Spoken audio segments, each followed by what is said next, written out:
Alright guys, it is 9/4/2020 and I was going to go over how I play earnings, what I look for, and how I put the data together. And I created a PowerPoint for this last night, and I was just going to run through it. So if you have any questions, just throw them in the chat.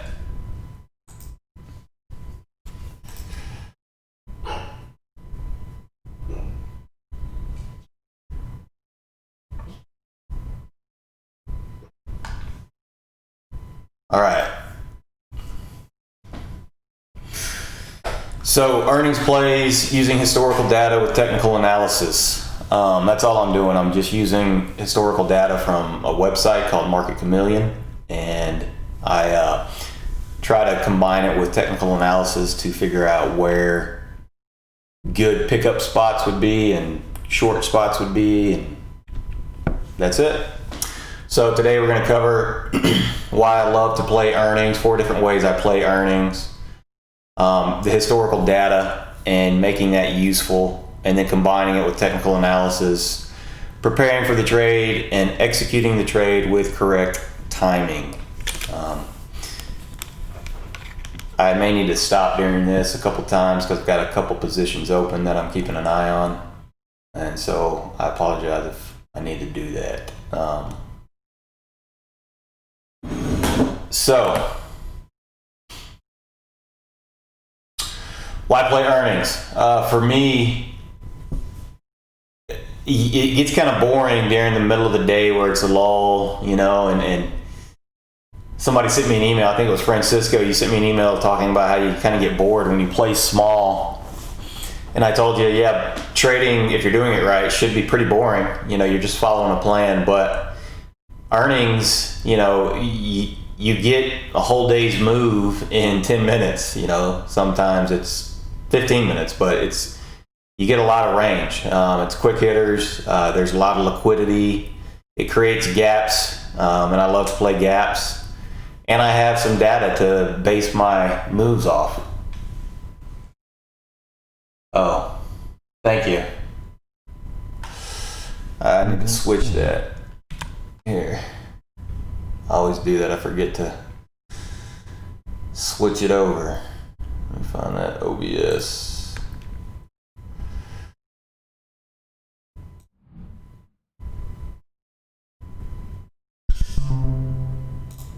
All right.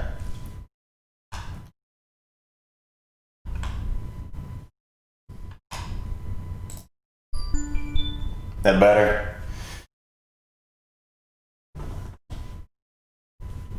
All right, good. So, yeah, here we go. Here was the slide why I play earnings. You get range, quick hitters, liquidity, gaps, data, etc., etc. All right, now you guys can see. I'm actually gonna swap a couple charts over here so I can see them. I've got my stop orders in on Tesla and Docu, so see if KCAC sets up. All right, so the 4 ways that I play earnings is I play a run up into earnings.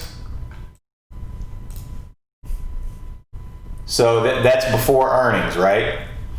So I look for the data for before earnings, then I look at day of earnings, and then I look at after earnings. So that's the 3, and then the 4th one is to try to play through the earnings. So there's a million different ways you can play the earnings, but these are the 4 that I prefer to do. All right. So, like I said, the Market Chameleon site is what I use. And if you want a link for that, I think they'll give you like a certain amount off for your first month or whatever. Just let me know. This is broken into time frames. It's the chart I showed you before. You know, this is what I keep track of. Do you see positive occurrences down here? So I have a program that scrapes this positive occurrences and they put them into my Excel sheet. Now remember, the 3 that I'm looking for is before, day of, and after, and a possible through. Now, what this is telling you is you can see 2 weeks before positive occurrence is 50%. 1 week before positive occurrence is 92%.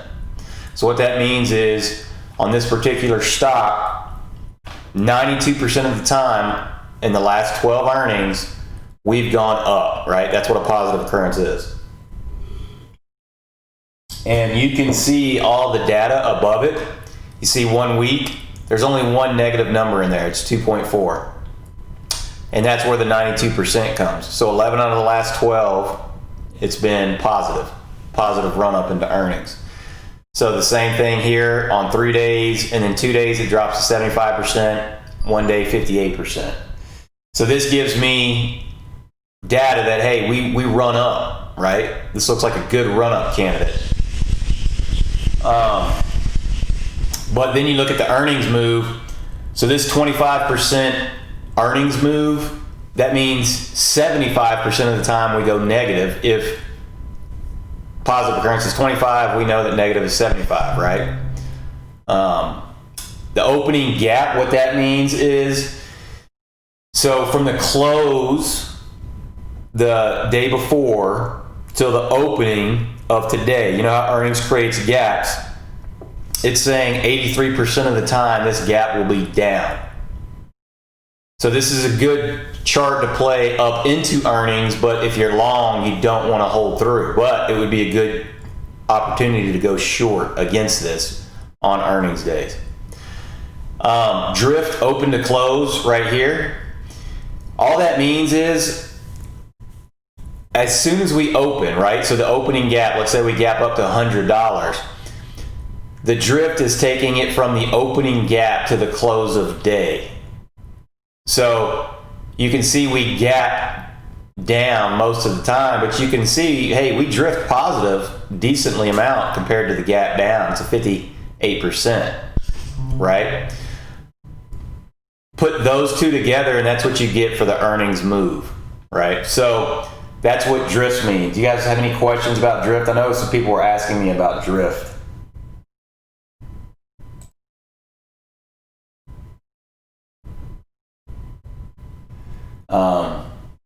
And then after earnings, it's the same thing, right? 1 day, 2 day, 3 day, 1 week, and then 2 weeks. So, KCAC is trying to reclaim the VWAP here.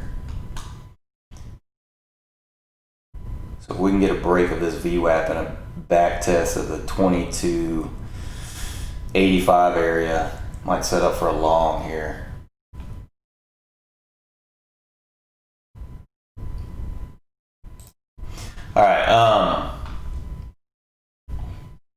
All right, no questions on the drift? All right, so this is my spreadsheet on Market Chameleon. This is what I posted on the links for the Dropbox that I post on Twitter, that I post in the room, and this is what I look at. And so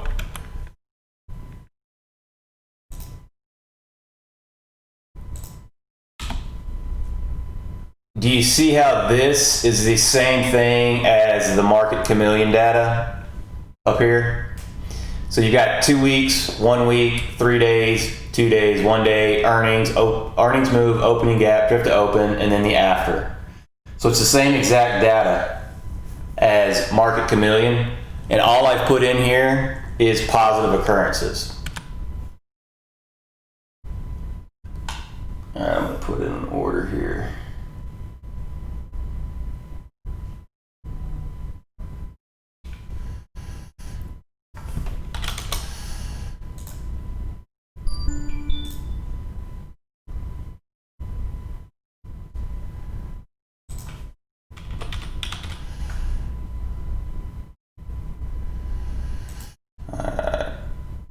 Let's see what happens. See if that. So I'm basing that off of the 2250 hold. Let's see if that works. All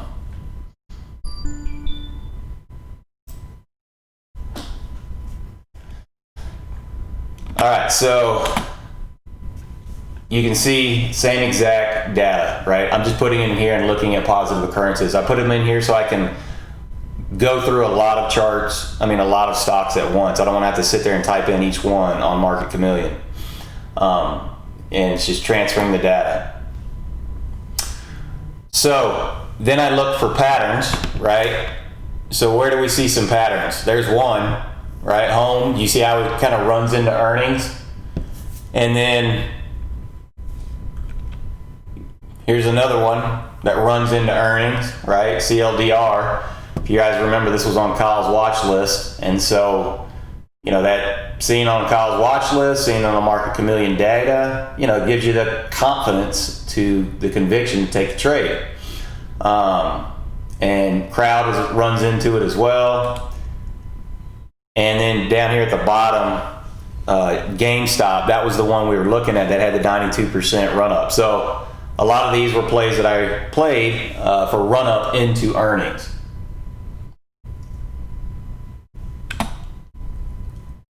And if you look at GWRE over here on the right side, you can see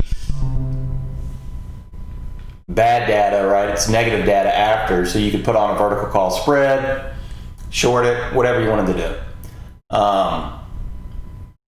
And then here's after that has a couple, positive 3 days out, and then 1 week out, it's 83%. So you could play that as a vertical put spread. Now here's one that you can play through. The reason I like this one through is because you've got a couple days beforehand that it's negative, you have an earnings move that is negative, and you have an opening gap that is negative. So it gives you a lot of shots on goal to go for it, right? So let's say this one's kind of doesn't work. Well, you got a shot here, and a shot here. So you got a lot of shots on goal for that one. Now the day of ER, this is what I use for day trading for the day of ER. So you've got the earnings move, you've got the opening gap, and you've got the drift here. I'll go over it one more time. Earnings move is a total move for the day, meaning from the day before earnings to the close of day on the day of earnings. Opening gap is simply where we open up after the ER comes out on the day of ER. It's going to be a gap up or a gap down. The drift is where you go from that gap to the close of day. So you can see this one gaps up 92% of the time, and that means from the close of the day before to the open on the day of earnings, we go up 92% of the time. But you can see the drift is 25%. So remember, this is positive occurrences. So what that means is it's 75% negative. All right. So this would be a good one to play for a fade. Does that make sense? So let this one pop up, let it go, and then short it and try to catch it on this drift down. Now for me, what I do is I use the stats for that. The Excel sheet that I showed you has a tab in it where I put in the yellow columns and it gives me the ranges that I want to play. So if I want to play the 92% gap up and the 25% drift, then ultimately I'd be looking over here for the data, okay? I'm seeing the open to high, open to low, which is 7.9% and 8.1%. So I wait for the open to high to trigger, and that tells me the number here. So if it was 18, it would be 19.42. That's where I would look to get short or I could look to get long on the open to low. All right. And this gives you the ranges for everything.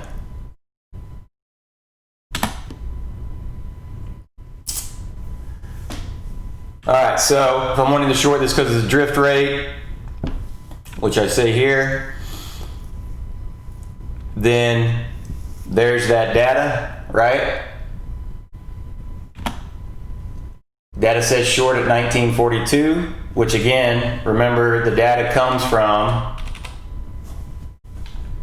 right here. I'm just putting this data into here. All these data just come right here to give me these ranges. So I should short at 1942. Does that make sense, everybody?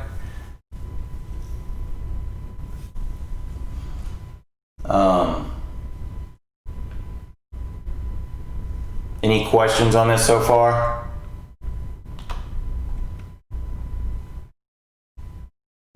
Now I wanted to show you this was what I was doing yesterday.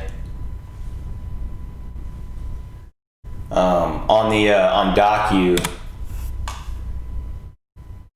Give me one sec.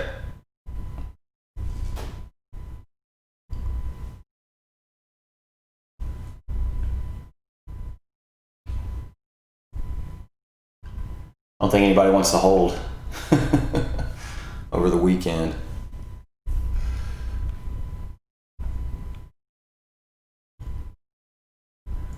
So here's a live example of the data. Do you see how I have AVGO?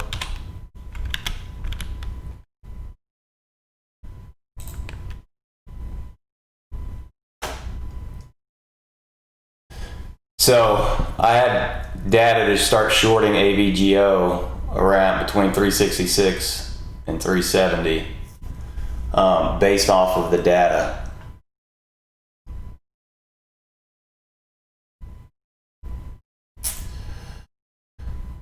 All right, let me get back to this. Okay, so what I use is that data, and it's going to show me. It's going to say, hey, where does the data say? But you also want to look for the technical analysis as well. So you want to come in and you want to say, hey, where does the chart say there would be good short opportunities?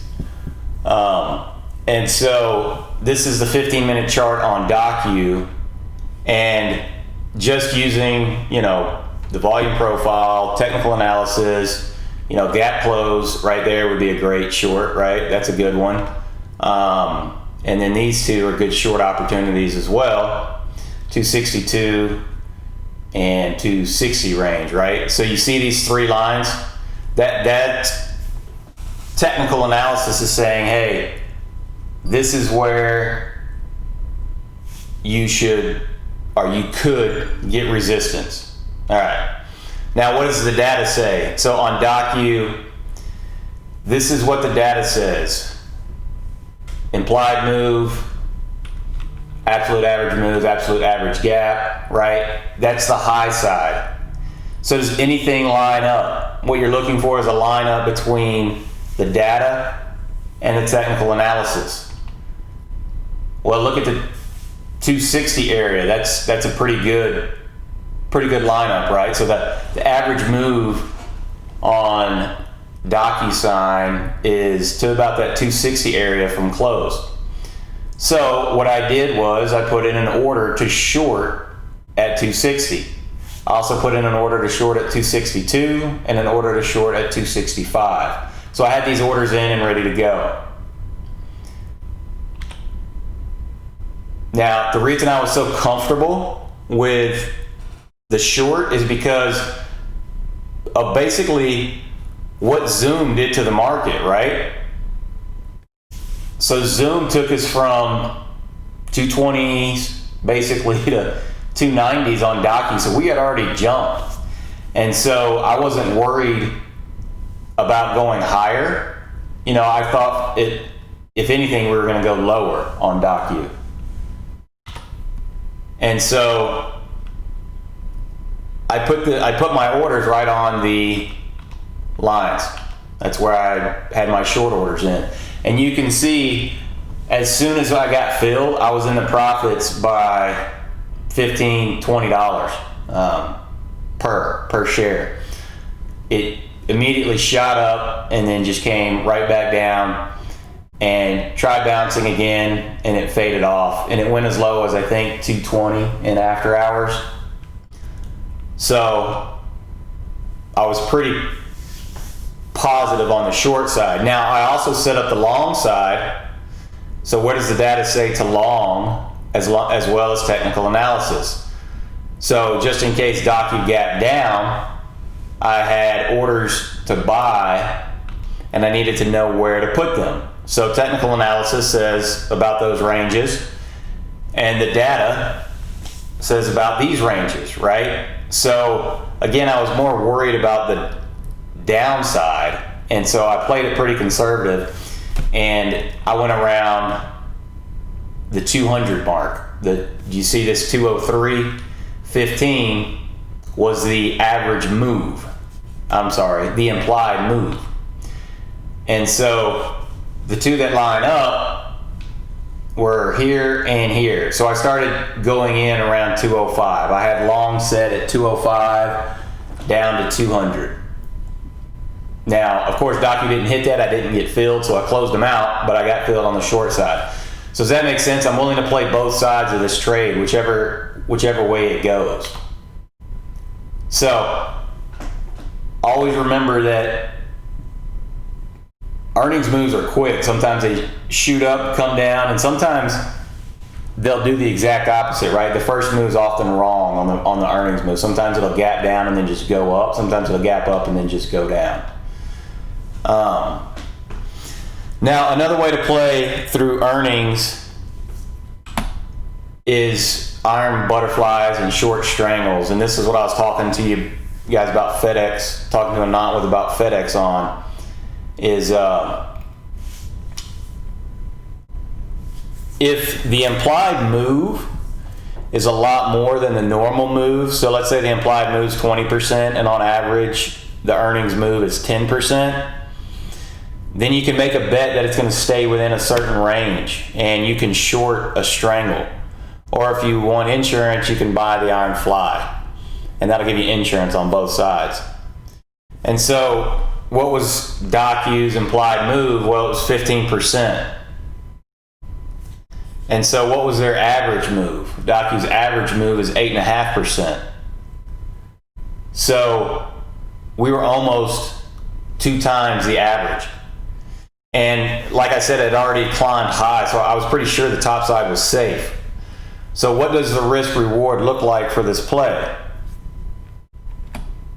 So that's what the risk reward would look like. So if you stayed within this range, you're a winner. But you can see you have loss, unlimited loss on the sides. And that's where the iron butterfly comes in. You can buy protection. So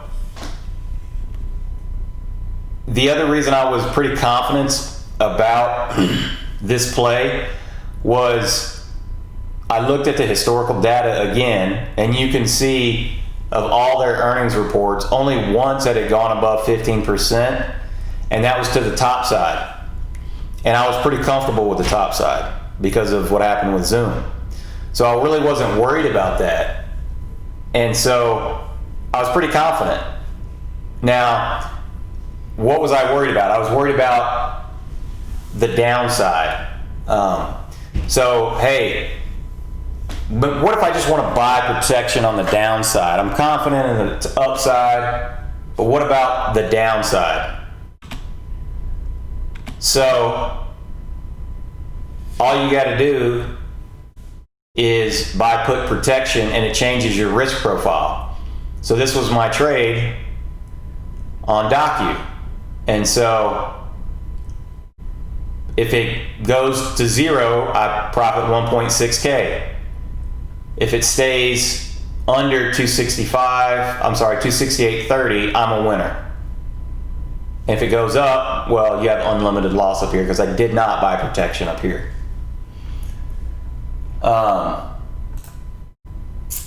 Let me see.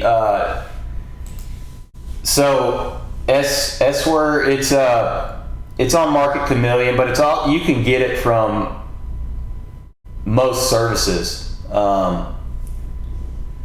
So the way I do it manually is I put it in this Excel sheet. Let me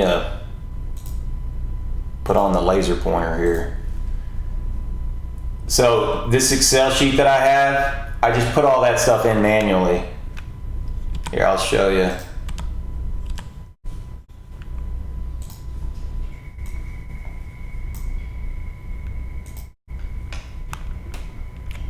So this is just the data that I put in, and I just have the formulas in to calculate it for me. That makes sense, S-word?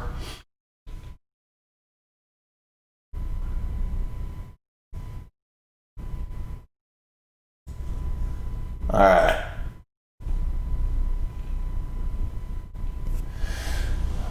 So, if it was a true iron butterfly, I would have put on protection up here as well. And what it does is it shrinks in your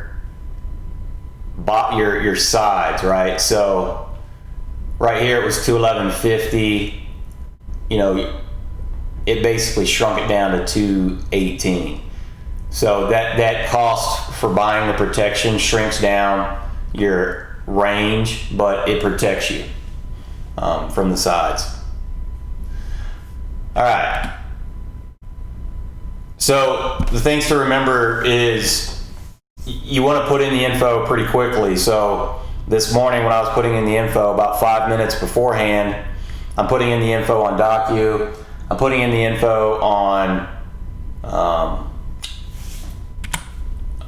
forgot the stock symbol, AVGO. Yep, AVGO.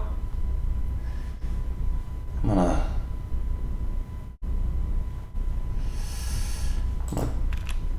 cover. All right.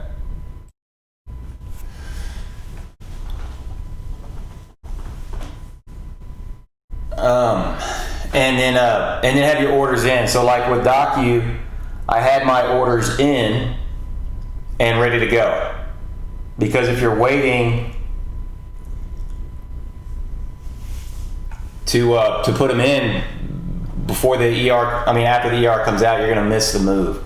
Now, because I play 2 weeks out, I need to have the information 2 weeks out. If I notice Apple or whatever stock runs into earnings starting at 2 weeks out, but I just pulled it up 3 days before, well, I missed that move. All right, here we're getting our KCAC move.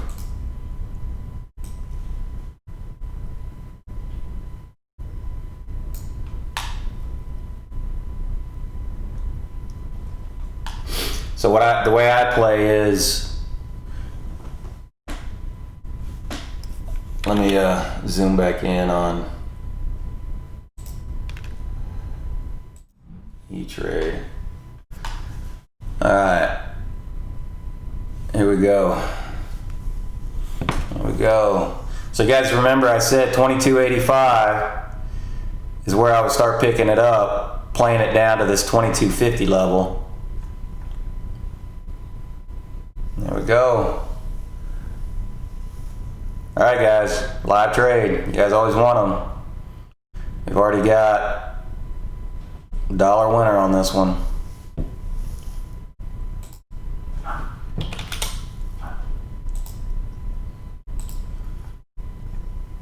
All right.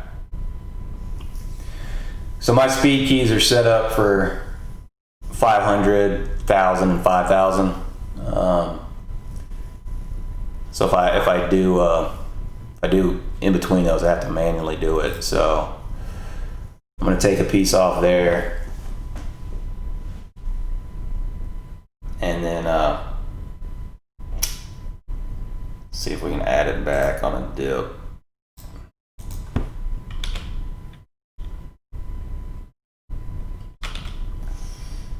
Okay.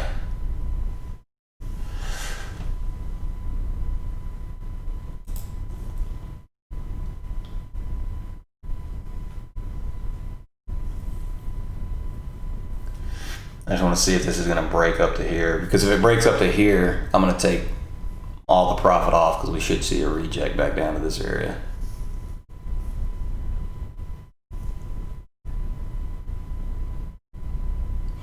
So what happens here, guys, is once we break over this, you should see increased volume, right? We made a new high over this old high right here. And so we got the increased volume on this bar here. And then what usually happens is you have profit taking, and that's where the retest comes in. And so just looking at this volume profile, a retest is around 23.36, 37, 38, somewhere in there. So I was waiting to see if we come up here to retest back down, or if we're just gonna immediately do it. Now remember, volume's king, right? So until volume starts piling in, it won't continue to go up. All right. Let me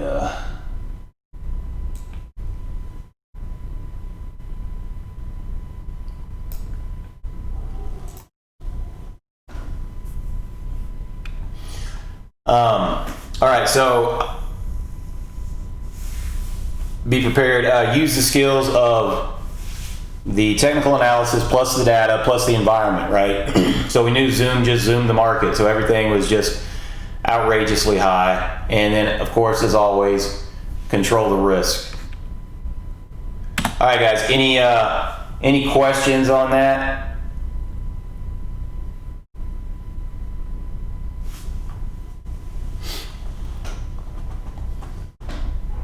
Oh, zoomed out again, sorry. You think I'd learn, right?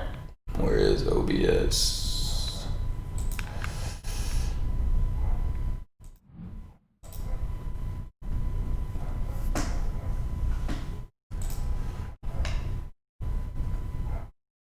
So any questions? Do you need me to walk through anything again?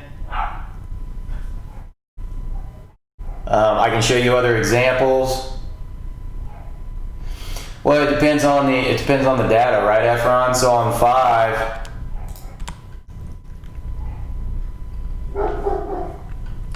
let me pull up the Excel sheet.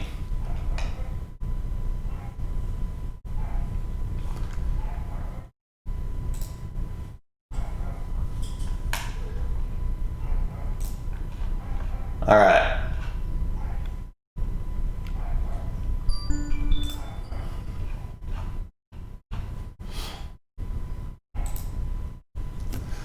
So Efren, look at line 7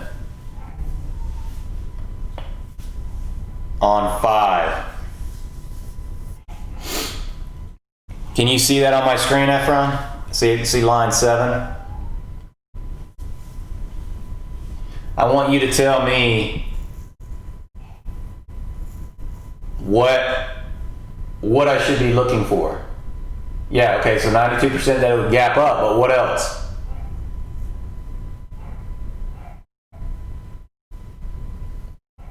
So we know it's going to gap up 92% of the time, but what happens after it gaps up?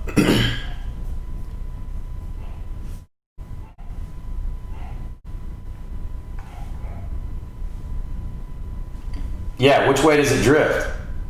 Yeah, it fades, right? It fades off.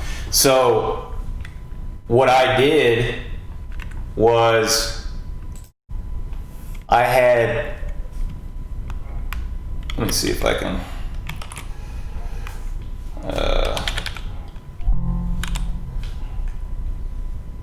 I had 5 in here somewhere. Maybe it's on my,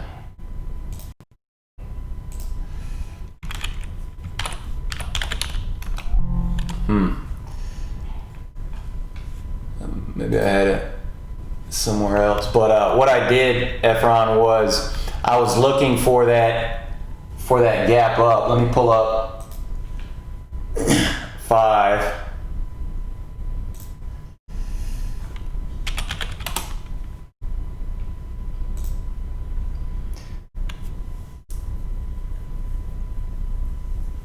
All right, I'm gonna zoom in.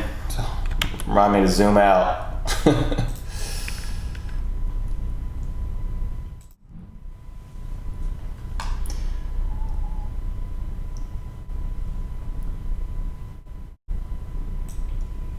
So this is 5, right? So do you see the earnings? Efron, did it hold true? Do you see, did the statistics hold true for the gap up on 5?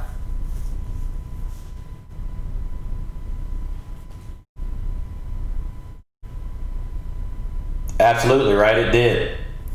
So I'm gonna look at a 5-minute chart, and I'm gonna scroll back and show you exactly what I did. And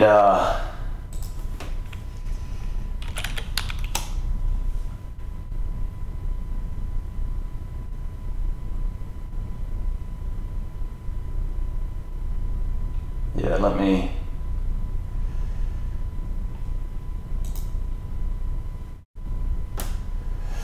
so what I did, Efron, I'm gonna bring this over. So you can see on 9/2, right? That's when I was playing earnings.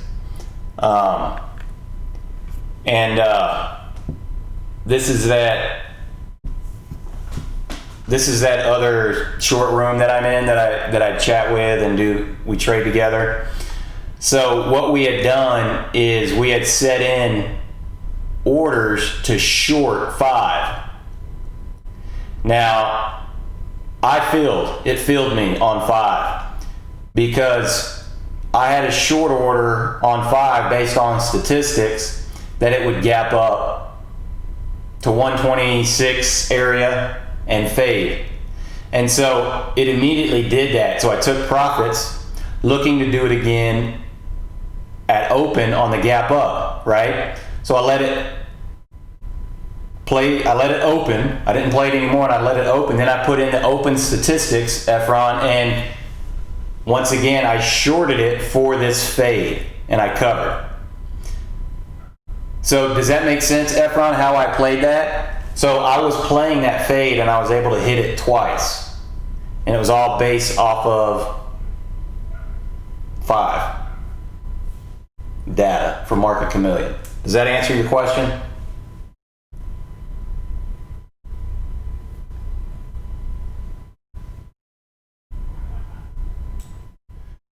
So that's it, man. That's how you put them in and play them live. Man, this Tesla short is great. I'm assuming the ticks are bad, so I might have gotten stopped out of my docu play. No, not yet.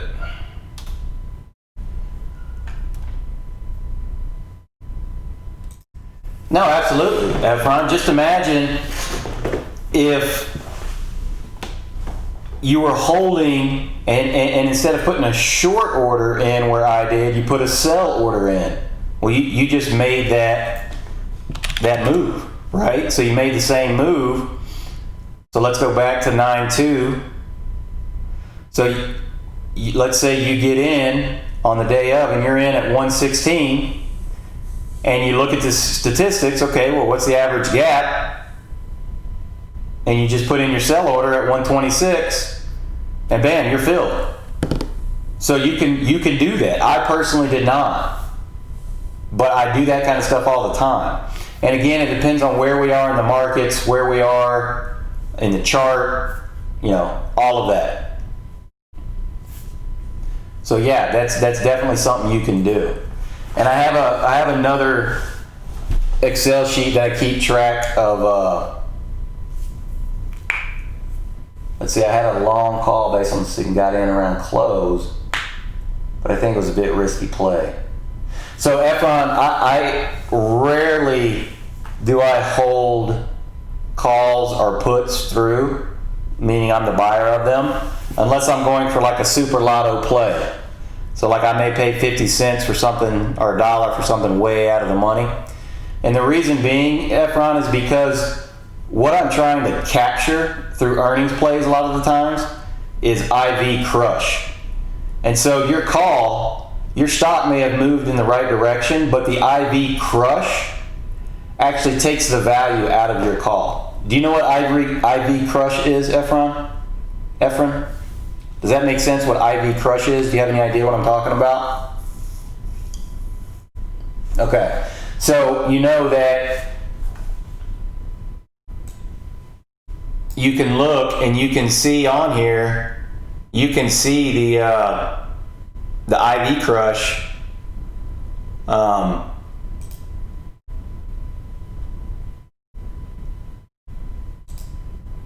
Market Chameleon, and you'll see, you see how you see on the screen these E's. So as soon as earnings is over with, what happens? The implied volatility just drops. Bam. So it climbs up, right? It climbs up into earnings, and then right after earnings, bam, it drops.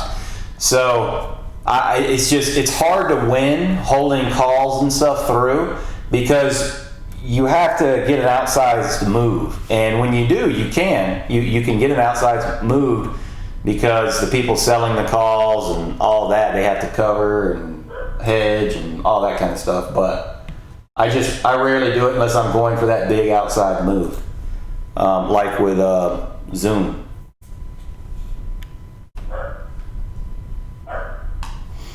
All right.